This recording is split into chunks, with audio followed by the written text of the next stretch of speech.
All right, y'all. Thank y'all so much for joining us for today's town hall discussion on transgender, non-binary, and gender expansive employment. I am super excited to bring this study to y'all today. It's been a long time coming, and we have the researchers here today to be able to deliver a lot of the great findings that we have, as well as share some recommendations for y'all. My name is Sarah. I use she, her pronouns, and I'm the manager for the Santa Clara Office of LGBTQ Affairs. I also want to bring up a couple of our presenters from the Office of LGBTQ Affairs. So Lashana and Crystal, go ahead and introduce yourselves. Hello, everyone. My name is Lashana Hornage, and I'm the Program Manager 1 here at Santa Clara County Office of LGBTQ Affairs, and I use she, her pronouns as well. Hi, everyone. My name is Crystal. I am the community worker with the Office of LGBTQ Affairs, and I use she and they pronouns. Thank you so much, you two.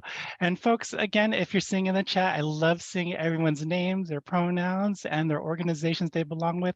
Feel free to continue to share your name, your pronouns, and your organization that you're with within the chat so we know who's in this space. In terms of today's presentation, I also want to uplift that we do have language access available. So if you're going to be using English, you could just stay here. The way it's set up is perfectly fine.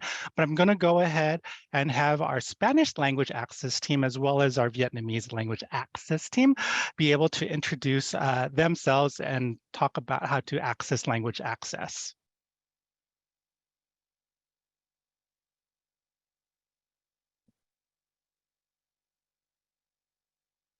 Toquen la función español aquí en la pantalla. Gracias. Thank you.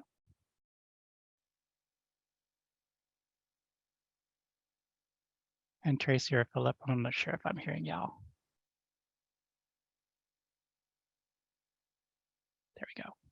Buổi họp ngày hôm nay có thông dịch viên tiếng Việt.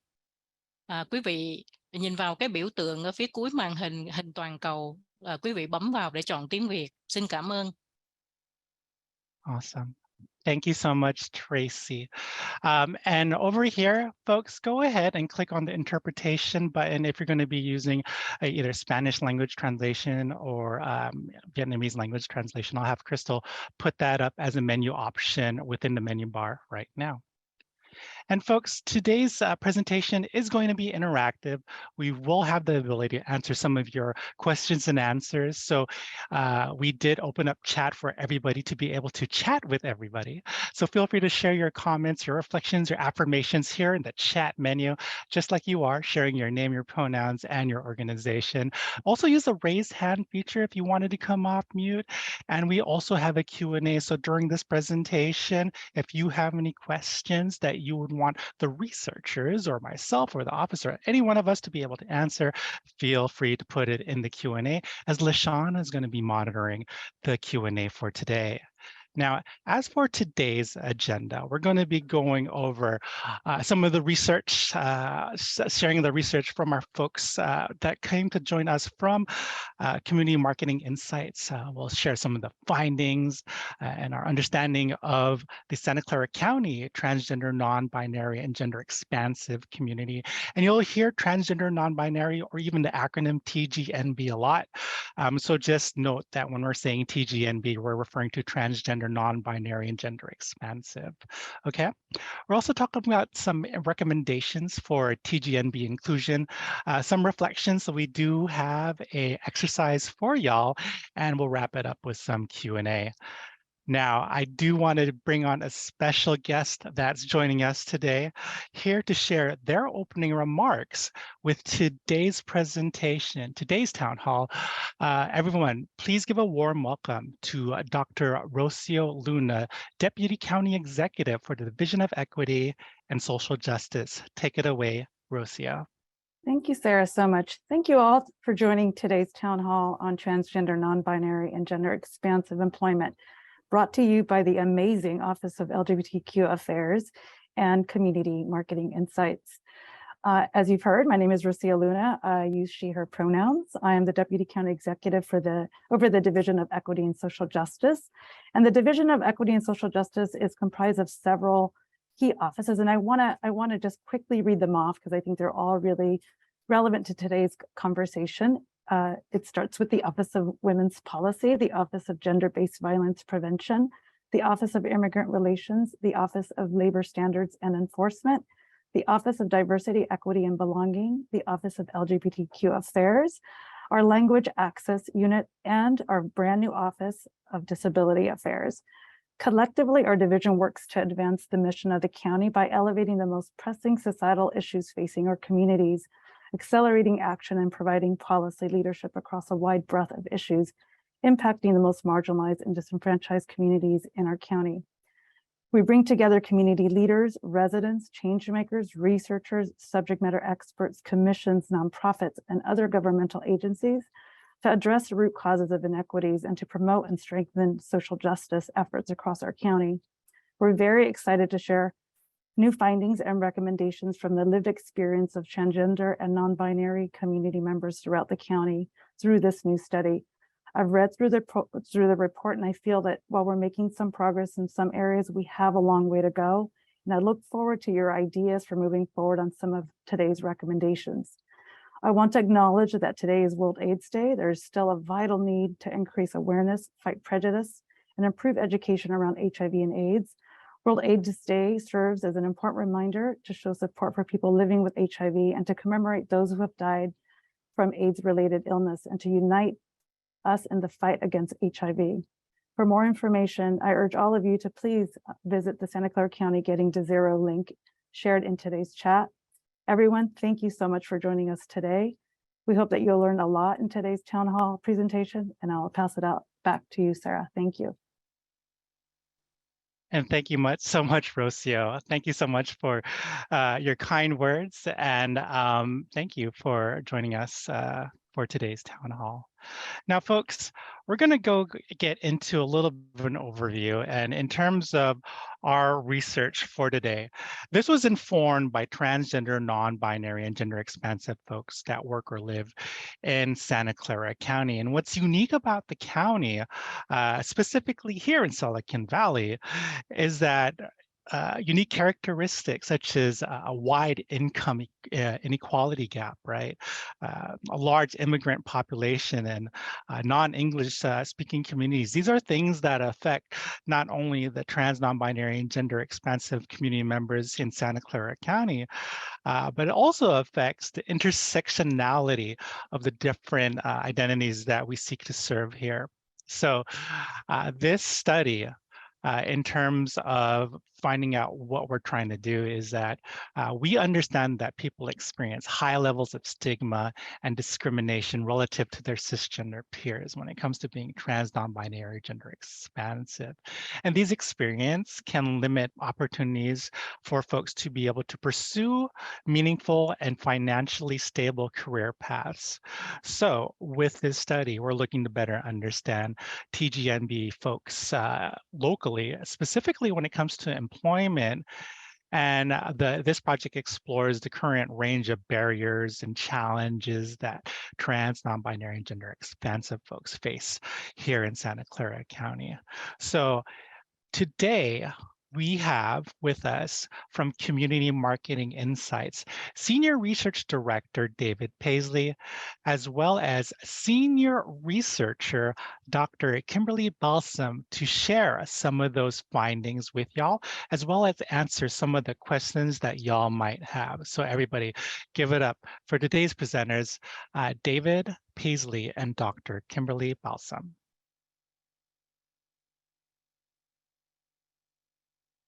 All right, I guess I'll start. So thank you, everyone, and thank you, Sarah. My name is David Paisley. I'm the Senior Research Director at Community Marketing and Insights. For those of you that might not be familiar with our company, we've actually been around here in California for a long time. We're an LGBTQ owned and operated research company that's based in California. We've been around for 30 years. I've actually been on staff for 25 years. And my job is to coordinate the research staff that does a wide range of research for nonprofits, for government, for corporations. But what we do is just LGBTQ research, and we've been doing it for many, many decades. So we're really thrilled to have this opportunity to lead this particular research project, really looking at employment, both positives and negatives of what people were saying out there within the transgender and non-binary community of what's really happening in Santa Clara County. I want to frame the research a little bit more, and I'll turn it over to Kimberly, and we'll go back and forth. But I do want to say it's a big report. I mean, it's a big report. It's on the website right now and can be downloaded. We also have a 45-minute video on the website of the Office of LGBTQ Affairs that also has videos of a lot of our participants, with their permission, who were able to talk about some of the lived experiences and what's happening right now in Santa Clara County as far as their employment. But let me just reference the research a little bit. The data was collected, and the interviews and focus groups were done between November 2021 and April 2022. 234 people participated in the study, and the outreach materials and the survey was in 5 languages. So what we did is that the research actually had 3 components. There was an online survey at first. And then we took some people from those online survey responses, the 234 people, and then we did some focus groups, and then we also did some one-on-one individual interviews to get a little bit more information about what's really happening out there in the community. I also want to thank over 100 community organizations out there, both LGBTQ and non-LGBTQ nonprofits, that help distribute information and get more and more people into the research. We also did social media ads, and also recruited a number of different ways. One thing I want to stress, though, that this was during a time when COVID was, very prevalent. So it did impact our outreach. Like, there wasn't a lot of face-to-face opportunities or like events that we could really do the outreach on. So it was very much a sort of a virtual online experience in many ways, including the focus groups and one-on-one interviews. And that does impact the results somewhat. So I just wanted to throw that out there. I also want to stress that all 234 participants were paid for their time in the research. So next slide. I want to talk a little bit about the participants. First of all, age. The group did trend a little bit young. We did have participants age 18 to 70, but overall, the participants did trend a little bit younger, and that's not uncommon with LGBTQ research or TGNB research, that the participant groups do trend a little bit younger. As far as gender identity, all the participants identified either as transgender, non-binary, intersex, or gender expansive, and there was really a wide range of gender identities within the research. As far as race and ethnicity, participants represented really the many social and ethnic groups living in Santa Clara County, but in total, 62% of the participants were BIPOC. Almost half, about 46% of the participants had a bachelor's degree or higher. And looking at residents, this was open to anyone who lived or worked in Santa Clara County, but 86% of the residents did live in Santa Clara County. Some of these people, but we had about 14% that were living in neighboring counties, but worked in Santa Clara. So I just want to throw that out there and let you know that. And there was a representation really across the county, but just under half of the participants were living in San Jose. So next slide. I also want to talk a little bit about employment. 44% of participants did work full-time, and 24% work part-time. I think 2 and really important things to look at is that 12% were unemployed. And at least at the time when we did the research, that's really high. At the time we were doing the research in Santa Clara County, you had an unemployment rate of about 3%. So we used sort of a similar criteria as far as looking at unemployment with the transgender non-binary community, and it was very multiple times higher than 3%. So at the time, it was 12%. Also to say that 17% were self-employed, and that again is something we'll talk about a little bit later in the research, but many of the transgender and non-binary participants in the study were self-employed. When we look at income and financial stability, we did find overall that income was really quite low.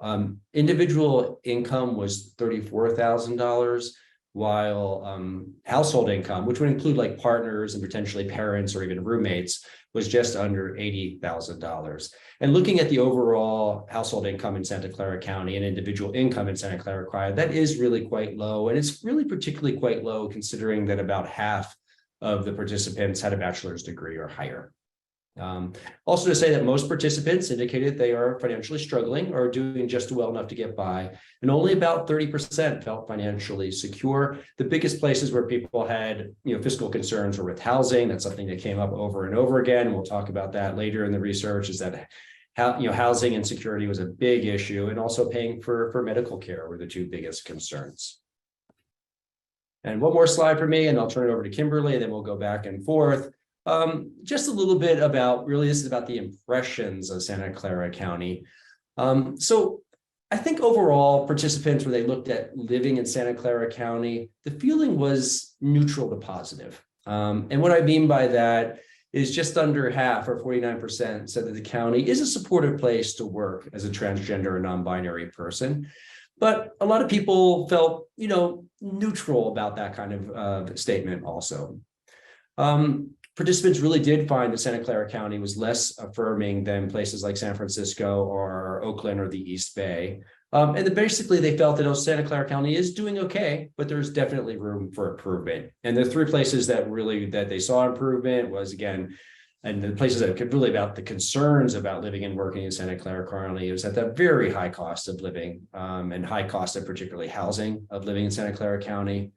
The feeling that the county's LGBTQ community and the transgender non-binary community really could be more visible and organized. Again, this was done during sort of more COVID times, so I think that actually impacted that result a little bit. But they did feel that Santa Clara's community is just a little bit less visible out there than, say, Santa Clara or the East Bay. And then there was also big concerns for people that lived in rural parts of the county, that maybe in the rural parts of the communities, you get outside of Silicon Valley and San Jose, the city, it's just not as TGMB affirming. We also asked questions about the county of Santa Clara County, and is the county itself, the programs, trans affirming, and generally the response was, again, neutral to positive, definitely places for improvement. And now I'll turn it over to Kimberly for the next set of results.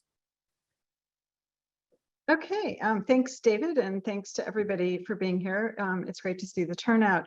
Okay, so the next topic that we're going to talk about are some of the unique challenges and stressful experiences that our trans and non-binary community members experience. So the first is employment-related discrimination. And unfortunately, despite some of the progress and despite some of the things David talked about, generally favorable impressions of living here or neutral to favorable, many of our participants reported that they've experienced discrimination in the workplace. So if you look just overall, 70% had either definitely experienced anti-TGNB discrimination in the workplace, or they weren't really sure. And really, when we interviewed people and talked to them in focus groups, they explained and elaborated that oftentimes they suspect discrimination, but there's no way to prove it. And that's really true for any kind of discrimination or stigma-based experience. There's often some gray area where people aren't really sure, or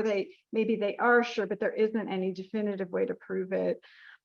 This happens both on the job and also while looking for a job. So 27% of our participants said that they had the experience either once or frequently with the potential employers of being rejected with really no explanation, oftentimes when they're clearly qualified. And many people talked about the job would continue to be posted or advertised, but they were still turned down for it even though they were qualified.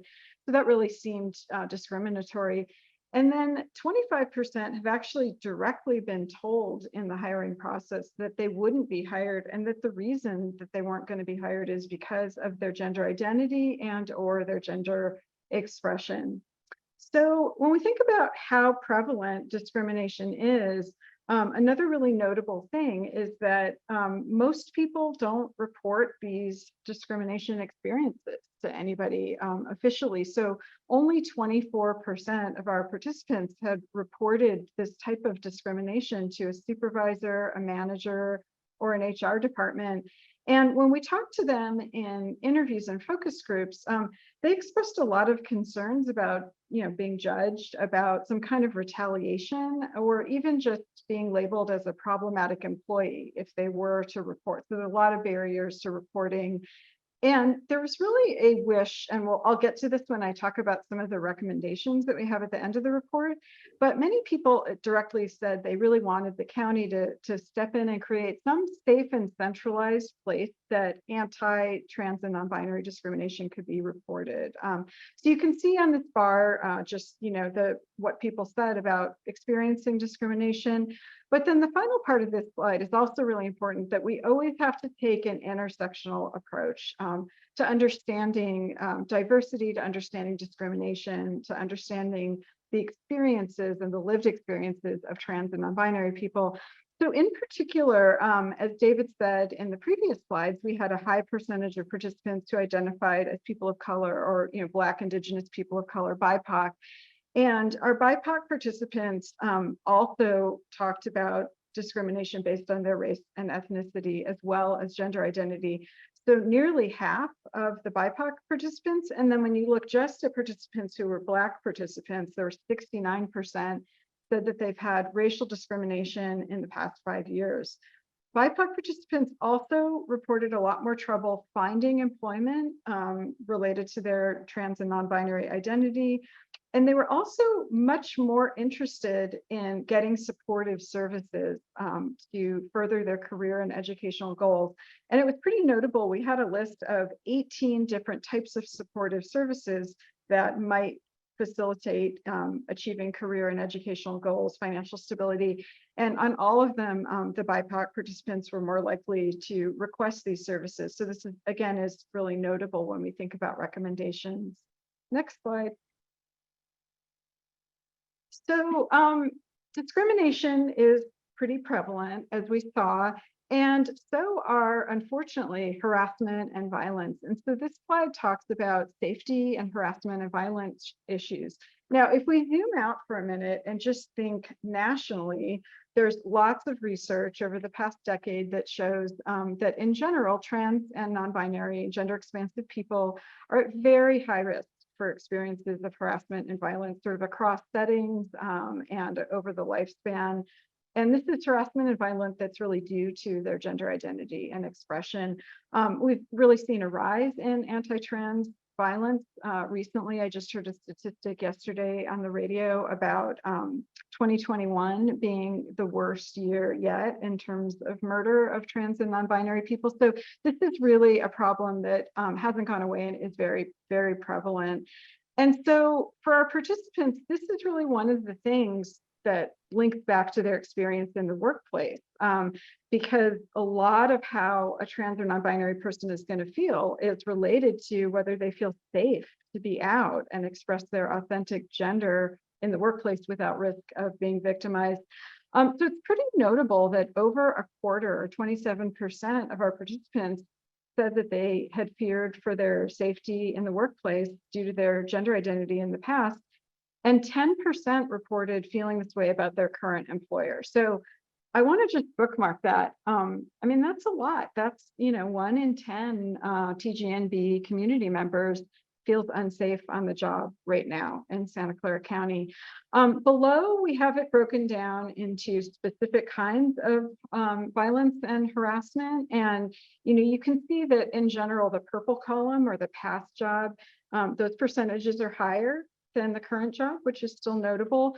And I think, optimistically thinking that in general, people are tending to move towards jobs, self-select into jobs and workplace settings where they're going to be safer. But, this still isn't zero in the current job category, with the most common experiences being verbal harassment and just fears of safety, but also sexual harassment, digital and, online, and also physical attack. Next slide. So this slide deals with the more day-to-day slights and microaggressions and misgendering and misuse of pronouns. So these experiences were really common among our participants, both in the job search and their on-the-job experiences. So first of all, we asked about pronouns. We asked people their pronouns, of course, but we also asked if they've changed their pronouns at some point to affirm their gender, and 84% of people had, and another 11% were considering it. So pronouns are really salient for our TGNB community members.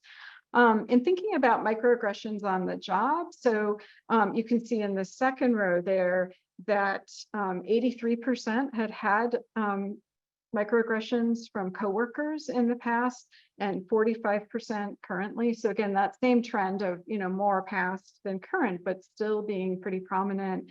And then we asked about microaggressions related to TGNB identity from a supervisor or manager, which carries more weight, right? This person has power over you. And again, similar percentages there. The third row talks about misgendering. So, being incorrectly gendered, whether it's through pronouns or other ways of gendering a person. And this is happening in the job interview process. So about 2/3 of participants were misgendered in a job interview. And there are many other challenges in the interview process that are all on this third row here. So finding appropriate clothing. So sometimes, people don't have access to clothing that's affirming for their gender, whether it's due to financial resources, or just due to not being able to find things in the right sizes or styles. So that's an issue, that's a concern in heading into an interview. Lots of microaggressions in the interview process. Over half of people experience that. And so, it's really not surprising when you look at that 71% of people hid their gender identity during the interview process to avoid discrimination, ultimately to secure a job, which is, what everyone wants when they're looking. And then the final row is talking about misgendering on the job. So this was happening, as you can see, for about half of folks in small private or small group conversations, also happening verbally in big meetings for about half of participants. And finally, in email and electronic communications, people have been misgendered. Next slide. Okay, and then this slide is about a little bit more in depth about the job search process. And this was something we had a lot of survey questions about, and we also talked at length with people in the focus groups and the one-on-one interviews. So, if you think about the last time you looked for a job, it's stressful in general, right? It's challenging, even at best, and can, there's a lot of barriers that people experience. So for our trans and non-binary community members, all of those things are true. And in addition to that, there's some really unique stressors and challenges that come up that make it even more difficult. So one is, if you think about those percentages on the last slides, there's really a decision-making process about if, and even if you decide if, how to disclose a trans or non-binary identity in the hiring process, when to bring it up. There's also often challenges related to explaining prior work and even educational history when it's associated with a dead name. And so that, whether or not somebody wants to, disclose during the process, it might happen if some of these documents have a dead name on them, or at least they'll need to be explained. A lot of people talked about being in a situation that's supposed to be an interview and you're supposed to be talking about your own qualifications for the job, but instead, they may have received inappropriate questions and ended up kind of doing a trans 101 with whoever's interviewing them or with the hiring manager. So it feels like the roles are not appropriate there and took an additional, burden on the person to educate the people that are hiring them about trans and non-binary issues. The inappropriate questions definitely came up for a lot of people. And then another thing, and this we'll link back to this in our recommendations, but having lived experience not sufficiently valued as a job qualification. So trans and non-binary people have many barriers to, building a resume, building qualifications, and sometimes to accessing higher education or training. And this is due to, discrimination, socioeconomic disadvantage, as well as like making choices about safety concerns and, just sometimes the toll and the additional time that things like transition can take away from time that's devoted to education and building the resume. So our participants really wanted to have their lived experience valued more instead of just having places rigidly adhere to, if you don't have this, we're not going to consider you. Thinking about, how hard has it been to find a job? So, 3/4 or 76% of participants had difficulty finding work in their field and attributed at least a little bit to their trans and non-binary identity. For some, it was even more than that. Majority of people avoided applying for at least some jobs because of a concern that it wasn't going to be a trans-friendly workplace. They wouldn't be accepted there. And really, we asked people to think about, like, how much has your gender identity influenced your choice of a career or job path? And the vast majority, 82%, said that it did so at least a little bit. And for nearly half of participants, it really had a large influence on their career path. Next slide, and I believe I'm going to hand it back over to David here. Great, thanks, Kimberly. So next I want to talk about a little bit about positive work environments. Many of our participants did find very positive work environments, and we asked a little bit more about what makes that work environment positive for them. So most of the participants, or 65%, indicated that being very or somewhat satisfied with their current or most recent job. And on average, participants, and we asked about not only their current job, but their last job and previous jobs. And on average, participants seem to be more satisfied with their jobs over time. And that does seem to indicate that transgender and non-binary people do, in fact, leave jobs that they're being harassed and move on to workplaces that are much more positive.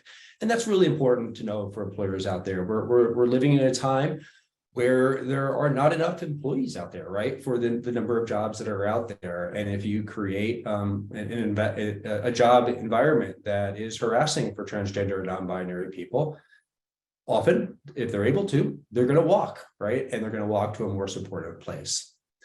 So we did ask participants what made their jobs more supportive. And by far, the thing that makes a job more supportive is just a friendly and supportive environment. And I think that was really interesting when we talked about things like income and money and benefits, and all that's really important.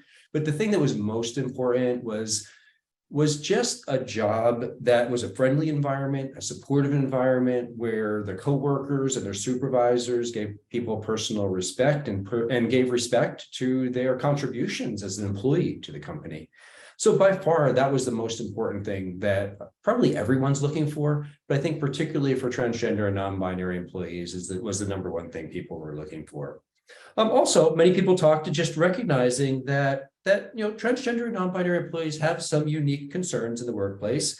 Yet at the same time, they don't want to be in an employer that's making a big deal of it all the time.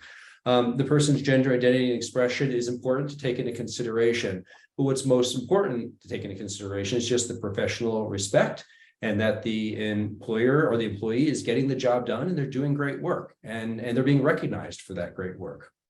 So beyond the supportive environment and being recognized for doing great work, then we start seeing the importance of TGMB affirming like policies and benefits and healthcare. And then also lastly, just having supervisors who really serve as a role model of being TGMB affirming. And what I mean by that is that often for the transgender and non-binary employee, situations happen in the workplace, and it's really important that the supervisors and the managers are appropriately trained to become advocates for transgender and non-binary employees, and that they are able to be role models and to be advocates and to make interventions when something is harassing or misgendering or other negative things are happening in the workplace. Next slide. I'll talk about 3 areas about positive work environments. The first one is diversity training. Workplaces should include mandatory diversity training that includes a focus on TGMB related topics. Only about half of the participants said that their current workplace has this type of training, but many of them said it was just like an online training where people were not paying attention and just sort of clicking through the training curriculum. And they really felt that the training was really subpar, that they really wanted to see a training where they actually did have people coming into the workplace, and that the diversity training talked a little bit about life experiences. But then people also stressed that as an employee, I'm not responsible for providing diversity training to the rest of the employees at my job. This should be done by an outside agency, and it's the responsibility of the employer to bring in that outside agency to do the training. It's not my responsibility as a transgender employee in this workplace to train everyone else here. And that was something that people really emphasized. And also emphasize that supervisors need to have specific training on help them to guide them in the entire workplace to appropriately respond when many of the concerns that we're talking about in this report happen. So supervisors really do need some specific training. Restrooms is another place where an employer can really create an affirming environment. Participants emphasize the importance of employees being allowed to use the restroom that aligns with their gender identity, but also all gender restrooms are really important to also have in the workplace. And that's particularly true for non-binary employees who may not feel safe or comfortable using either a men's or women's restroom. One thing that we really learned in the report is that restrooms are really problematic on so many levels, but it's also an unsafe place. Is that participants discussed really a lot of experiences about being attacked and harassed and hate speech within a restroom setting. And that is something that was really concerning, but it was something that many of the participants really stressed, that restrooms can be a really dangerous place for transgender and non-binary employees, and the employer needs to take special procedures and make sure that all gender restrooms are in place, and that also that the policies allow for the person to use the restroom that aligns with their gender identity. So restrooms became really, really important. And then finally, ERGs and LGBTQ inclusion. This was really depending on the size of the company. Like for big companies, like these big Silicon Valley tech companies, people really appreciated when there was an LGBTQ employee resource group. It really did show that the company was trying to be more inclusive. Some mentioned that within larger companies, there's actually transgender and non-binary specific employee research groups, which again was really great. But not everyone works for big companies. A lot of smaller companies may only have 5 to 10 employees. It's probably unlikely to have an ERG connected to a small employer. But there's many ways that a small employer can also show that they're LGBTQ affirming in the workplace, and that's important. And people really did look, or participants really did look, and appreciated when they saw things like, LGBTQ affirmation, rainbows, flags, safe space stickers, or just a presence of LGBTQ employees in the workplace and in the interview process. Was really helpful to make them feel the employer was truly supportive. All right, next slide, and now send it back to Kimberly. Okay, great. Thanks, David. So this next slide is about transitioning in the workplace. And so, first we asked participants, have you transitioned socially, medically, and or legally while employed? And 80% of participants had. So this is a very common experience for people, that transition is happening while they are on the job. And then if you look at the bottom of the slide, we have it broken down into the percentages for the specific types of transition. So for any kind of medical transition, hormones, surgeries, 45% had some medical transition while employed, 35% legal, so a little bit less, but things like changing name and gender marker documents that are relevant for employment. But the most common was social transition. So 72% had engaged in, had undergone social transition while employed, including, changing name, pronouns, style of dress, and numerous other aspects of social transition. So really what our participants emphasize, and this came out a lot in the interviews as well as the surveys, is that supportive workplaces have policies in place, like already in place, to assist people who are transitioning, instead of sort of, dealing with it like when a transition comes up. There are policies in place already. And really importantly, there's healthcare coverage that includes gender affirming medical services related to medical transition.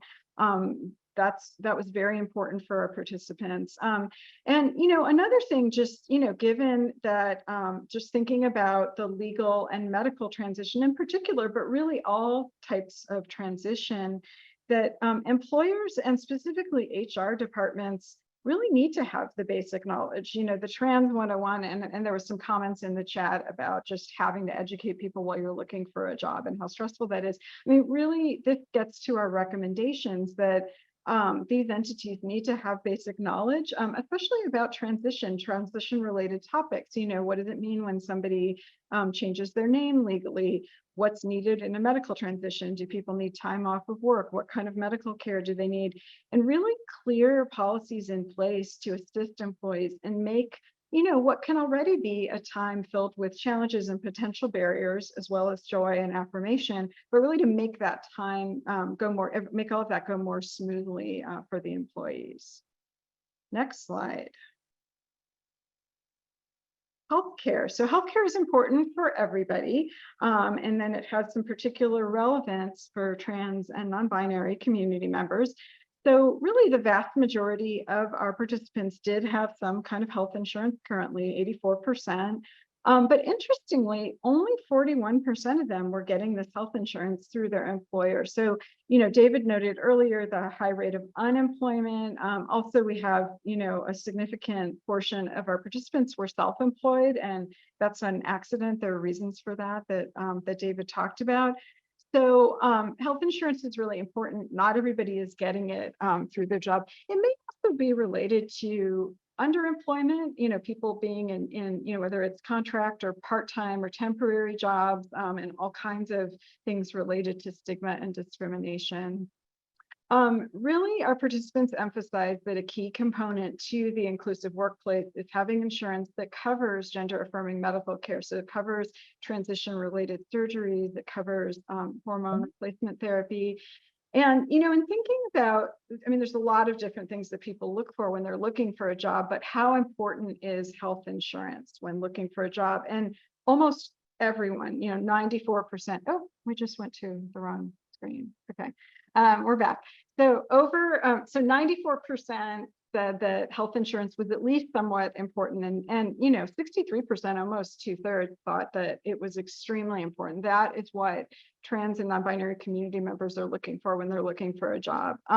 When we asked about, okay, so you have insurance currently, does it include gender affirming medical services? Most said that it did. Some people said that it didn't. And interestingly, about a quarter of our participants weren't sure if it did or not. And so that points to, you know, more links and access needed to help people understand the benefits that they do have. When we talked to people about this, they said that some of the benefits were, you know, seemingly available from a company, but just in day-to-day, the practicality of it and figuring out how to navigate using the benefits seemed impossible. There were a lot of hurdles there.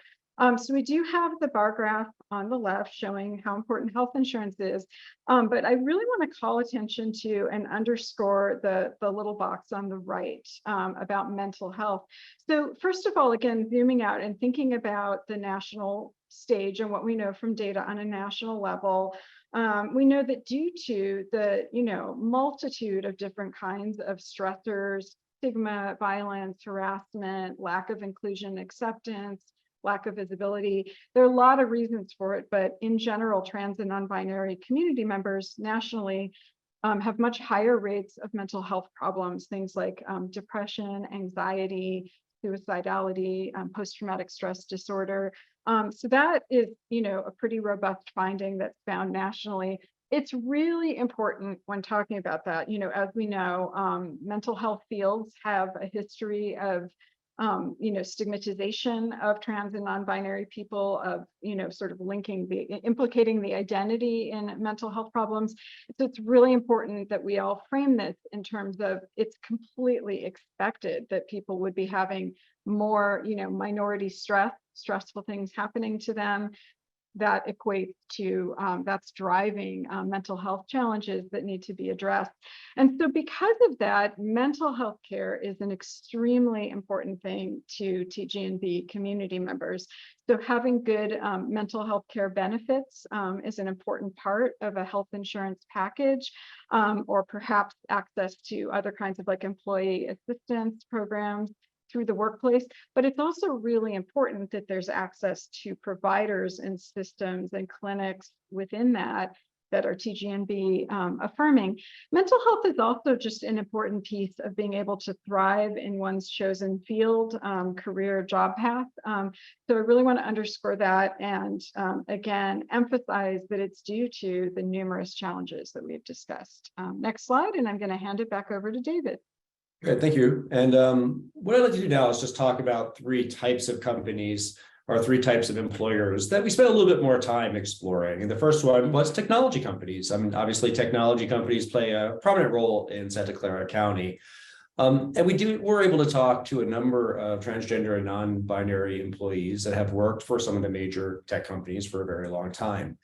And what they're really reporting is sort of a mixed bag. I mean, first of all, the overall group is that many participants wish they could be employed with one of these tech companies in a number of different ways, but they really found that the barriers to even getting noticed within these tech companies is really extreme.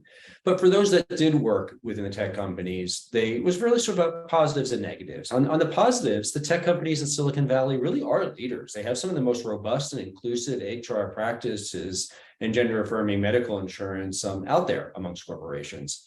So in some ways, when we look at the tech companies from an HR standpoint or the benefits, they really are leaders. But on the other hand, for some people, working within these tech companies can be really difficult. And what many people talked about was it's really about the work group. If the work group is dominated sometimes by people who are not really well understanding of transgender and non-binary people, it can be really a bad situation for a lot of these people, for a lot of these employees. But on the other hand, many of these work groups are really, really affirming. So I think what a lot of the tech workers really told us is it sort of depends on the work group you get into within these large companies, and it can be very positive or it can be really quite very negative. And it's just not consistent. The next group is customer service jobs. And this is something that we heard a lot about, is that many of our participants did work in customer service jobs that were sort of public facing. So they maybe worked in retail or other types of jobs where they were interacting with the general population. And again, that can cause some unique concerns, because interacting with the general population, that you could work with a company that has really inclusive policies, and maybe your coworkers are super trans affirming, but the interactions with the clients and customers, are falling outside of that, and it can be. And many of our participants experienced a lot of harassment from customers. So the employee may be exposed to microaggressions, such as misgendering, abusive language, and in some cases, we heard stories of really potential for true physical harm, where like customers were waiting for the employee outside of work, and being abusive. So it's a really unique situation with customer service jobs, and many people within transgender and non-binary community are in customer service jobs. And what they really wanted to stress is that companies really have to develop policies that go just beyond the employment situation. They need to have policies about that interaction with the customer.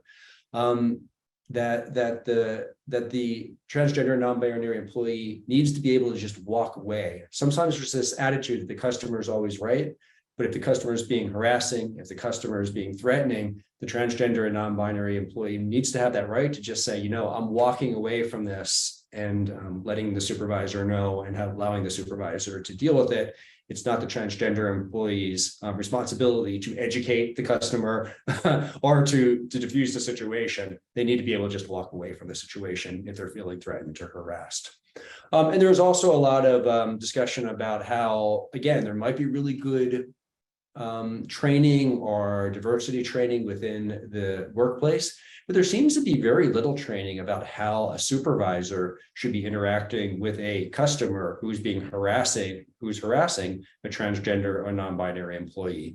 And people stress that over and over again. There just didn't seem to be any training with that, and their supervisors seemed really unprepared to deal with the situations. And then finally, working for the self. 17% of the participants did work for themselves. And although working for themselves that might seem glamorous, of having your own company, that's really not necessarily what we experience. Is that the vast majority of people that work for themselves were in short-term gig work, and they did see it as the best option. For many transgender employees, they've experienced so many years of discrimination and harassment in the workplace that ultimately working for yourself seemed like the best alternative, where they can keep more control over what's happening. But sometimes in the short-term gig work situations, again, can be very customer service oriented and sometimes does expose you to harassment from the customer.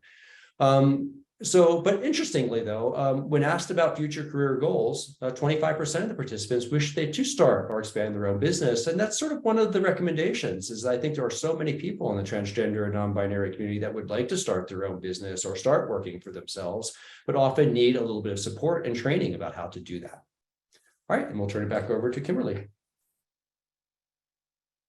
Okay, thank you, David. So I think that this is, to me, the most important part of the report. This is the last 8 pages of the report itself. So I encourage everyone to read it. I'm just going to give a caveat that there's no way I can go through all of the myriad of recommendations that we have all within this talk, but I'm going to try to summarize some of the most important things. So, I mean, first of all, our recommendations really come directly from our participants, right? So we asked our participants for their suggestions, and we really derived these recommendations from the experiences that people told us about and what they really wished to be better, to be affirming of them. So kind of like big picture, thinking about the recommendations. I mean, on the one hand, trans and non-binary people want the same things that everybody wants out of their job. People want a living wage. They want opportunities for advancement. They want meaningful work. They want to have good relationships on the job. But there's also all of these specific concerns, and I won't repeat them, but if you think back to everything we've done in the first several slides about discrimination and stigma and healthcare and some of the specific things of working in specific sectors, transition. So all of those things are really salient, and those feed into what our recommendations are. A couple of overall recommendations that I'm going to give, and then I'm going to talk about how we broke it into the county itself as a government entity, and then other entities in the county, and then specific employers. So, so big picture, one take-home point here is that being affirming means going beyond being neutral. Really being affirming of trans and non-binary people requires taking an active, proactive stance instead of just being neutral and assuming that things are good. And then related to that is, not to assume, and this is a recommendation for everybody, that, okay, well, there's programs out there and trans and non-binary people are able to go to them just like everybody else. It's really important that extra steps be taken to scrutinize and develop new programs and really ensure inclusivity. And these are just basic principles of DEI, but particularly important here. And then finally, another overarching thing to think about is the importance of thinking intersectionally. So trans and non-binary people also have a multitude of other identities, whether it's race and ethnicity, immigration status, disability, socioeconomic status, age. And so really all of these recommendations need to be taken through that lens of thinking about, okay, these are some general recommendations. How can we make sure then that the recommendation applies to trans and non-binary people across all of these different social identities? So in terms of our recommendations, first I'll talk about our recommendations for the County of Santa Clara as a government entity. And really we think that the county has a specific role in overall promoting access to programs and resources for trans and non-binary community members, also in oversight of the activities within the county, and in support for other agencies that are doing this work, whether it's practical or technical support or financial support.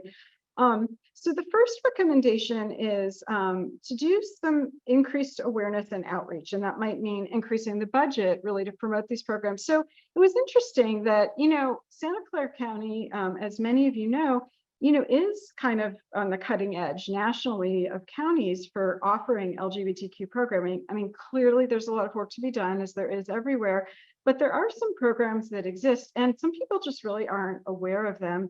So I think that is, kind of a basic step to do some more promotion and make sure that it's reaching people, particularly people who have less internet access, who aren't in white collar jobs and maybe aren't sitting at a computer all day, people in more rural parts of the county where these services might be less visible.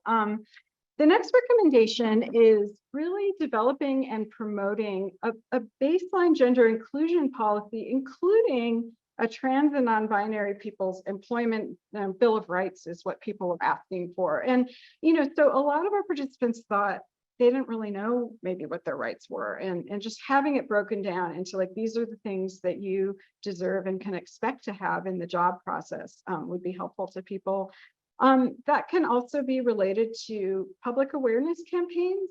I think that in general, the public needs a lot more education about trans and non-binary issues. And, especially with employment, there's a lot in this report. How do we get some of these messages out to the general public so the county could have a role in that? The fourth bullet point there is probably the thing that we got most strongly from our participants about, having a process by which anti-discrimination laws and policies can be enforced. So, people noted that, yes, there are anti-discrimination policies. We live in California, we live in the Bay Area, but oftentimes they felt like enforcement wasn't even, and in fact, they didn't really know where to report. So they really wanted some kind of a centralized place to go if they had concerns about discrimination. Finally, I think there's a need for some county self-audit. And, really what we mean by that is going back to that principle of like not making any assumptions and really looking to make sure that everything is going that extra step to be TGNB inclusive. So looking at all of the services that do exist within the county and looking at the inclusivity there, looking at public spaces. So this is particularly true. Our participants talked about some of the unevenness between, the more urban and the more rural parts of the county in terms of things like all gender bathrooms and signs and just other resources being very visible. So really making sure across the county that this is more uniform. And then finally, thinking about the internal employment practices.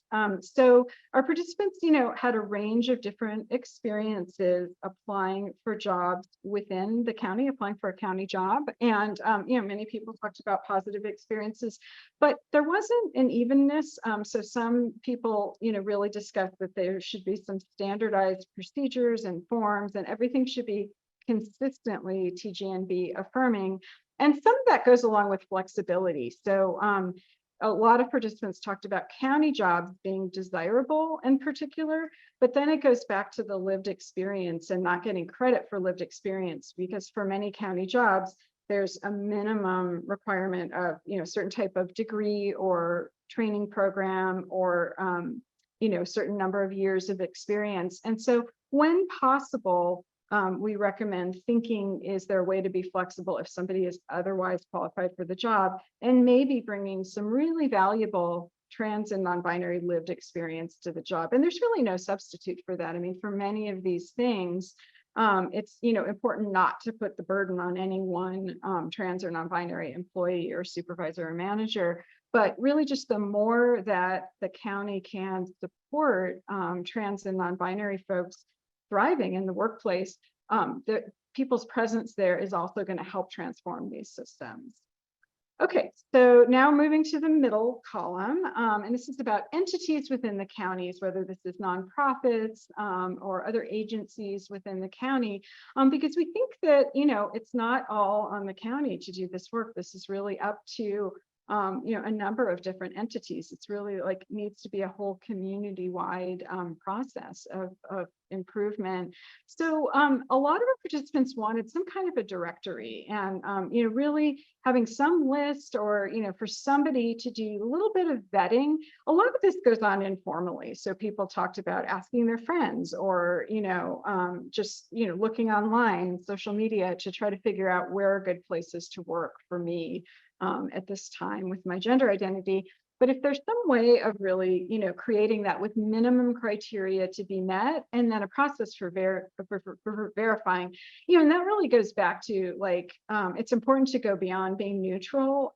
Participants also really talked about affirmation beyond just Pride Month. And, it's more than just, putting a trans flag or a rainbow flag up on the wall. So some kind of verification that these are actually trans affirming workplaces with some minimum criteria. Also, there's a need, I think, for some specific employment programs. So we know that there are nonprofits out there that do employment, work with people. And, in some cases, it's a matter of transforming those to be trans inclusive. In other cases, really creating some specific programs for trans and non-binary people. So that may be specific job training. Certain kinds of jobs need training. And if there's enough people, there could be a specific training. Workshops are important, and whether it's for just getting a job in general, really taking the recommendations here and translating them into, here's some things you can do on the job. What do you do if you get misgendered or experience a microaggression when you're interviewing? And some of that is self-employment, as David mentioned. A lot of people either are self-employed or want to be self-employed, and so workshops about running your own business, starting your own business, thriving in the gig economy, whatever it is. Participants also talked about mentorship, and it really makes a big difference to either have one mentor who's identified, who's a few steps ahead of you in your career process, or maybe it's peer mentorship, just of other people that are going through the same process. And then finally, professional career counseling and coaching. And some of these services exist, but making sure that they're really focused on what trans and non-binary people need to know. There's definitely a need for specific content, the SOGI 101, sexual orientation and gender identity and expression education and training for employers. And really within that, like specific focus on supervisors and managers, because there are really specific things that people need to know in those roles so that they can take a leadership role. Looking, doing an audit, just like for the county, really thoroughly looking at existing programs and seeing how affirming they are and how inclusive they are. And then finally, and I can't emphasize this last point enough, these things are all linked, right? Having a job, getting a job is linked to just all of the other challenges that many people have, whether it's with housing, housing security, food security, getting healthcare, getting mental health care, having access to social supports and other programs that people need. And so really linking any efforts that are made related to trans and non-binary employment to all of these other efforts and making sure just that all of these things are available. Legal aid also is another thing, having access to services to help make those legal changes. So the more that we as a community can support trans and non-binary people in all these other ways, that's going to support thriving in the workplace and is going to really benefit the whole community. Okay, and then the final set of recommendations is for employers themselves. So I wanted to, again, give the caveat that there is a whole checklist in the report itself of recommendations. And really, this is meant to be, kind of like a hands-on practical guide. So employers can actually take this and use it to create some kind of a checklist for themselves. How are we doing on being TGNB affirming? So we divided things up into general recommendations, what do you just need to do for your company or workplace, and then specific recommendations for hiring and on the job. So I'm just going to talk about some of these. This is not comprehensive, and so you got to read the report. But so first of all, like overall things that really everyone in a workplace needs to get some kind of anti-bias training and trans and non-binary cultural competence training and ongoing and get updated because things get updated. Terminology changes, lots of things change over time. Another thing overall is just to have lots of policies, have policies related to gender identity baked in everywhere in the hiring process and how the company is run. The general principle of equal treatment, but tailored to unique trans and non-binary needs. Another general principle is really putting the onus on the employer. So, not getting in a position where it's the trans and non-binary employee that has to educate and advocate all the time, but this is proactive, not reactive. I think that, a workplace that's based on DEI principles really has a responsiveness to feedback. So it's going to be impossible to get all of this right on the first try as employers transform and systems transform. So a big part of getting it better is that feedback loop and making sure to seek feedback and then be responsive to ongoing feedback.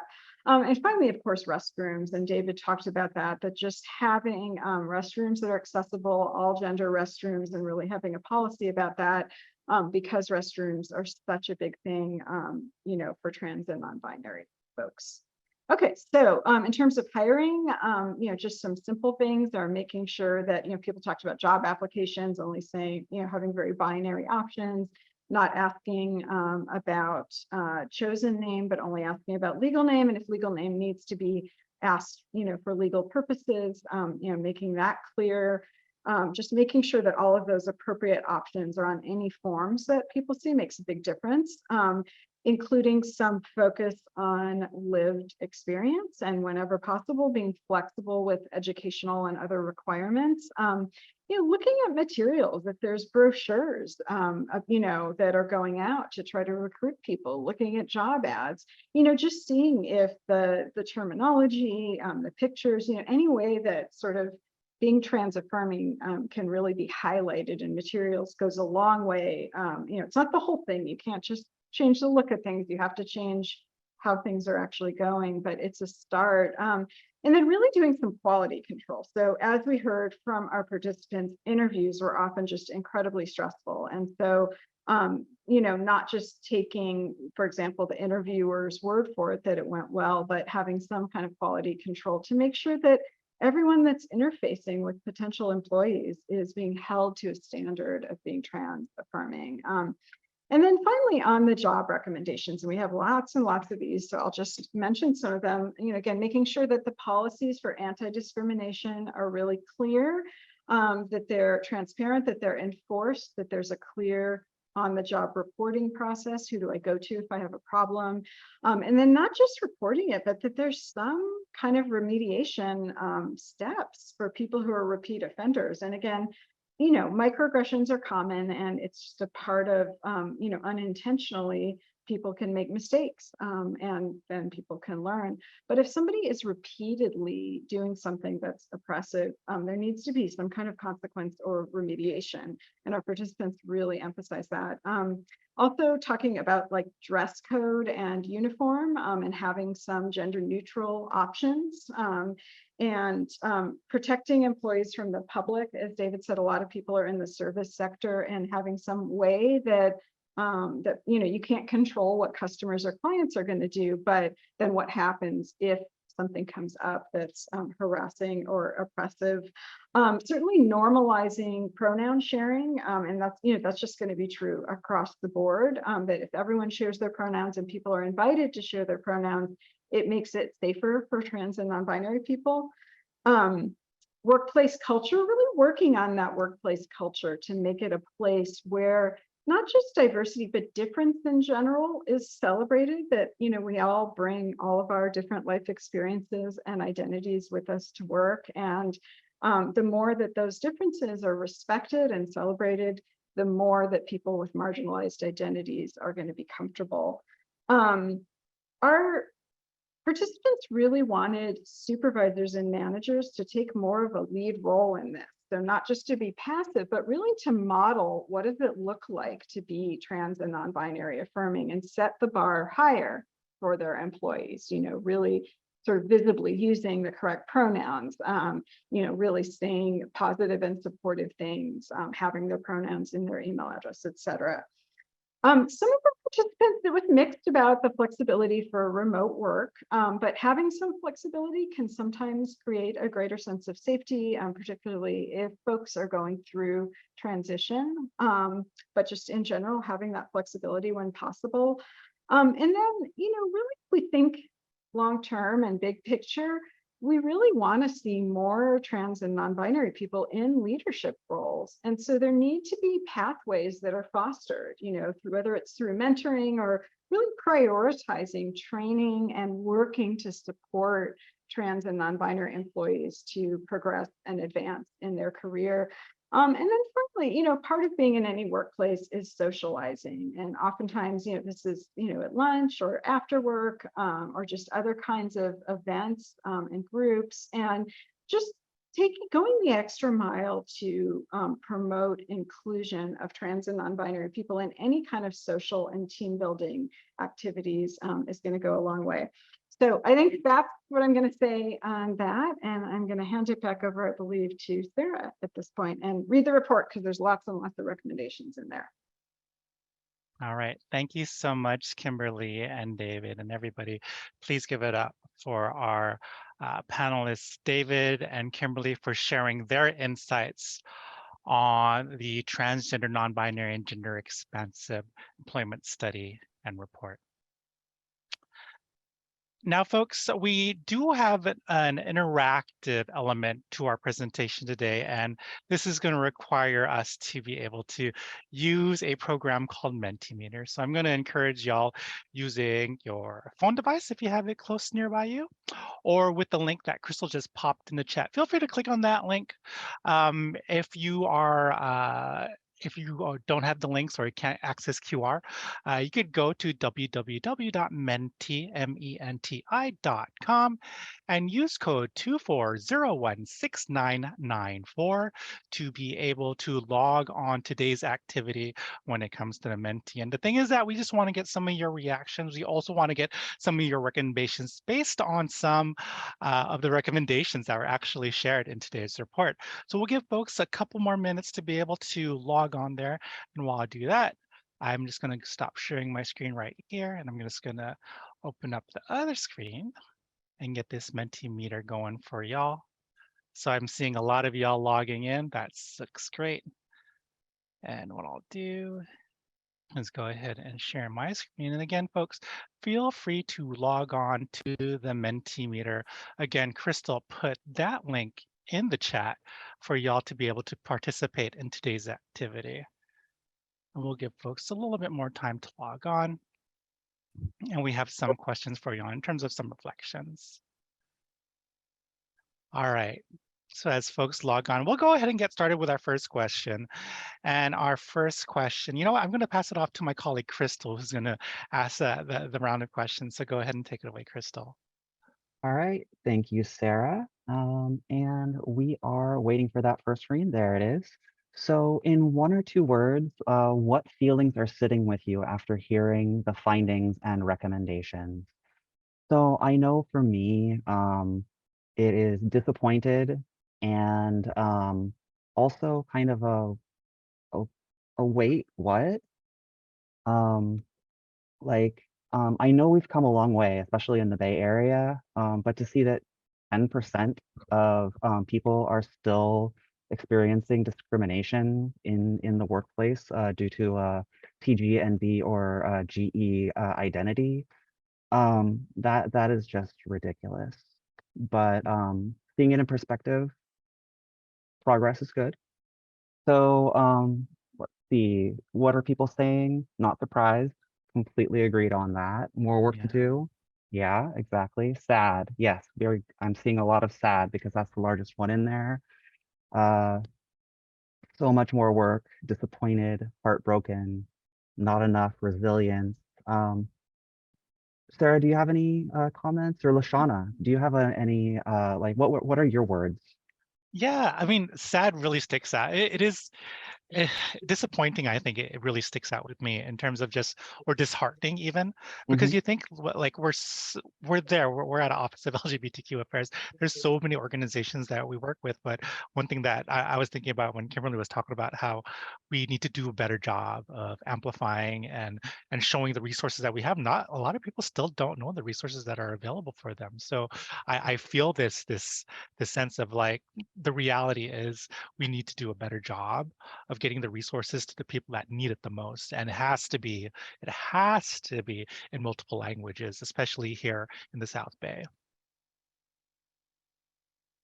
Crystal, I can say that I agree with the resonating of the word sad. And as I seen sad popping up on the screen, I was in mid typing solemn. I think sad weighs heavy just overall, but it also gives me a sense of determination.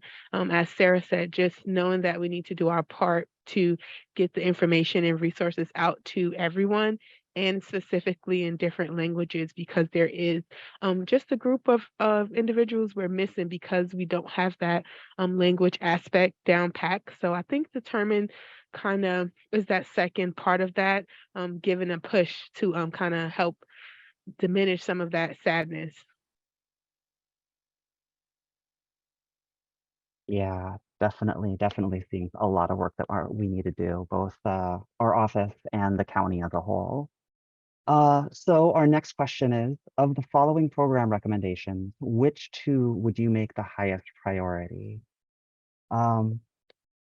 So we really need this information because like having our community members and the service providers tell us how what they think, it really drives how we work as an office. Without community input, without input from everybody, we are not able to do the most effective work that we can.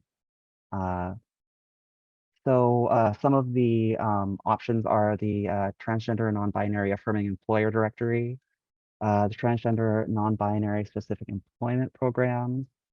Going back to the recommendations, those were specific job training, self-employment workshops, mentorship programs, and professional career counseling and coaching. So increased education and training for employers, such as just the basic SOGI 101 training can be such a big help. Like I remember saying earlier that so many people saw the interactive or the online trainings just not being enough. So having interactive trainings would be a major component. And then the employment program audit. Yeah. Or awareness and expansion of transgender and non-binary aid programs. So I'm seeing a lot of people over in the increased education component, and thank you. We really appreciate all of this feedback. It's so important. So let's see. And if people want to put their takeaways into the Mentimeter, this will be really helpful in having us record outside of just the chat or the question and answer. Like being able to see what people are getting from this town hall is incredibly important for our office. So, I mean, some of the things that I saw that were most salient were just the not people not being able to report the discrimination, and how much people's career paths are influenced due to their gender identity. I know that my career path was definitely informed by having a transgender, non-binary, or gender expansive identity. But then again, this is exactly why I'm doing the work that I do. So Sarah or Lashana, did you want to hop on and talk about some of your takeaways? Yeah, I mean, one of the things that's resonating with me is enforcement. And I think it's a question. I think we could also start with the Q&A with this portion. There's a question, and I'm going to pass this to Kimberly and David regarding your recommendation for actual legal enforcement of anti-discrimination policies. Can you tell us more how you see that happening in terms of enforcement? And I have a good idea in terms of like what we could do at county, but I want to get your folks' thoughts as well in terms of this question that was asked.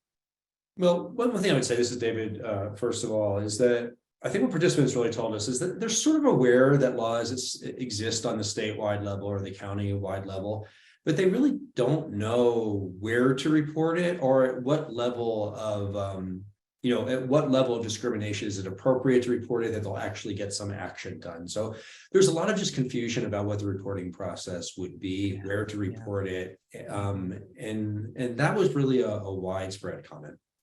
Yeah. Now, what I also say is that when we talk about employment, sometimes we overly focus or think about large employers, like a large tech employer or a hospital or some of these places that have, maybe thousands or hundreds of employees. But the reality is there's just thousands and thousands of small employers across Santa Clara County that may have 1 to 10 employees. And one thing that we really heard was that some of the best experiences people talked about were working for these small employers, but I would also say some of the worst experiences were working for small employers. And how do you get this message and enforcement out to the thousands of small employers that exist in Santa Clara County? Yeah, thanks. I don't have too much to add. I think it's about ease of the process and making it really clear. And I certainly don't want to overstep in terms of enforcement or legal issues, as I'm a psychologist and researcher. But I'm interested in Sarah's idea, especially about, as David said, making the enforcement, like where do you report and then what happens, and bringing some greater uniformity to that, so that people will feel supported and know that even if things go awry, they know that something's going to happen. Yeah, thank you so much. And I see that we have a lot of great takeaways from the screen over here. We also have another question from the audience. Was there mention of metrics that could be used to qualify an employer as TGNB affirming? And I know that there's criteria the Human Rights Campaign Foundation has created with some of their reporting, but do you folks, do you recall if there was any kind of like criteria that was created? And I know that this is something that a lot of agencies and vendors do have in their suites, but I want to get your thoughts on that as well. Yeah, I mean, I would say that those last few pages, they even look like a checklist. There's little boxes next to each point about recommendations for employers, general, and then for the hiring process and on the job. So I think those really could be used as a checklist. Like, do we do this? Yeah. Do we do this? And I think like that was really my hope for that section, is that would be applied as a very hands-on thing. You can even just print out those last few pages of the report and keep it somewhere. Again, getting back to my earlier point is like, things like the HRC Equality Index are really important, but they really only cover large employers. So how do the many thousands of small employers across Santa Clara County let the community know that they're trans and non-binary affirming, and that please come work at our place? There's no real way for a small employer to let the community know that they're affirming. Thank you so much for that. And it's wonderful to see your folks' takeaways. So feel free to keep the takeaways going. We'll make sure we share this with each and every one of you after today's presentation within the coming week or so. But again, everyone, please get up for today's presenters. Community Marketing Insights with David and Kimberly. Thank you folks so much. Now, folks, we do have a little bit more of some actions in terms of next steps. So I'm not seeing any Q&A, so just to be mindful of time, if you folks have any questions for the team at Community Marketing Insights or the Office of LGBTQ Affairs, you could go ahead and drop us a message through our email, lgbtq@ceo.sccgov. or sccgov.org, and that's how you get a hold of us via email. One thing that we really wanted to share with y'all is that we actually have the full report and the presentation available on our YouTube page. If you want to see this presentation again, along with many of the participants in the survey, please log on to either our LGBTQ website, which Crystal just posted, and you could check out some of our research. Also, Crystal, if you could please post the YouTube link for the actual presentation video. This could actually show y'all some of the lived expertise and experiences of the folks that contributed to this report. One thing for follow-up, we also have next week a TGI, which stands for Transgender Diverse and Intersex Pathways to Meaningful Employment Training, brought to you by the folks at TransCanWork. So if y'all want to join us for a Pathways to Meaningful Employment workshop, then feel free, you could go ahead and scan that QR code. And I saw that Crystal just put the RSVP.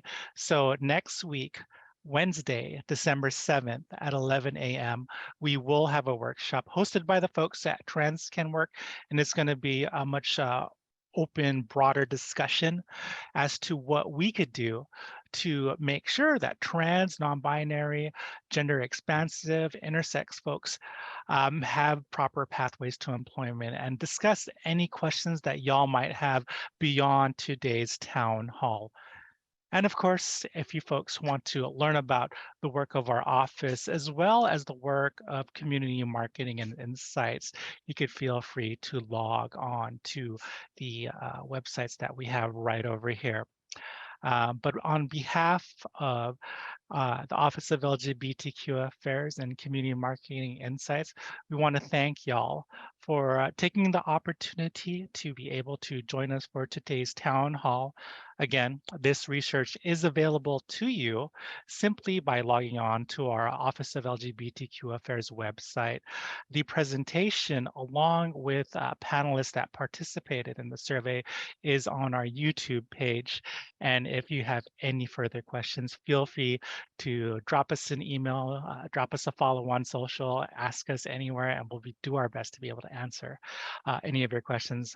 But from all of us, have a safe and wonderful day. And we look forward to collaborating continuously and hearing your input on the research that we've completed. And we hope to bring a lot of the recommendations to light here in Santa Clara County. Thank y'all and have a great evening.